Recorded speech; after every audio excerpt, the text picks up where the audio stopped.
কেন? আরে গুনাহ করেছো তো করেছো, কি হয়েছে? একবার তো তওবার মাধ্যমে আমি রবের দরবারে ফিরে আই, মাওলা ফিরে আসতে পারবো তো? দরজা কি খোলা আছে?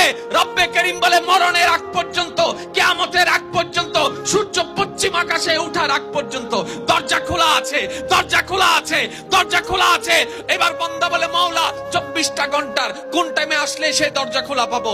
রব্বে করিম বলে আরে ব্যাংকের দরজা খোলা থাকে নির্দিষ্ট সময়ে, অফিস আদালতের দরজা খোলা থাকে নির্দিষ্ট সময়ে, এমনকি ঘরের দরজাও খোলা থাকে নির্দিষ্ট সময়ে, এর বাইরে যাই না। কিন্তু তোর রবের দরবার এমন একটা দরবার 24টা ঘন্টার যেই কোনো মুহূর্তে তুই আসবি, তোর রবের দরবার তোর জন্য খোলা থাকবে। সুবহানাল্লাহ।